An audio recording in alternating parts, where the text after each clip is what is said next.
Hi yo-yo viewers, subscribe చేసేటప్పుడు అక్కడ ఉండే గంట సింబల్ ను ప్రెస్ చేయడం మర్చిపోవద్దు.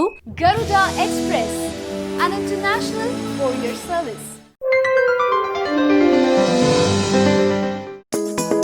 పల్లెటూళ్ళలో పుట్టి పెరిగి బాగా చదువుకొని ఖండాంతరాల్లో ఉద్యోగం చేయాలనుకునే యువత మన చుట్టూ చాలా మంది ఉంటారు. కానీ మనల్ని పెంచి పెద్ద చేసిన పల్లెటూరు, అన్నం పెట్టే రైతుల కోసం ఏదో ఒకటి చేయాలని ఆలోచించే వారు ఎంతమంది? అలాంటి వారిలో రైతులకై ఏదో ఒకటి చేయాలనుకున్న వారిలో ఒకరు తమిళనాడుకు చెందిన సెల్లపొన్ను అనే మహిళ. రైతుల కన్నీళ్లను తుడుస్తూ అధిక దిగుబడిని సాధించేలా చేయడమే లక్ష్యంగా పెట్టుకున్నారామె. ఆమె చేసిన కృషికి తాజాగా వ్యవసాయ పారిశ్రామికవేత్తగా పురస్కారము, ప్రశంసలు అందుకున్నారు. జాతీయ వ్యవసాయ విస్తరణ నిర్వహణ సంస్థ ఈ మధ్య హైదరాబాద్లో జాతీయ స్థాయిలో సదస్సును ఏర్పాటు చేసింది.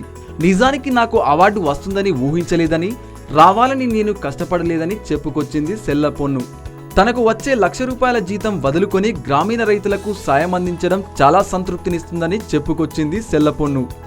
ఈ సదస్సుకు వచ్చింది కూడా నా సేవల్ని అందరికీ తెలియజేయాలని, మరికొంతమంది రైతులకు చేయూత అందించే దిశగా మారాలని వచ్చానని తెలియజేసింది ఆదర్శ మహిళ సెల్లపొన్ను.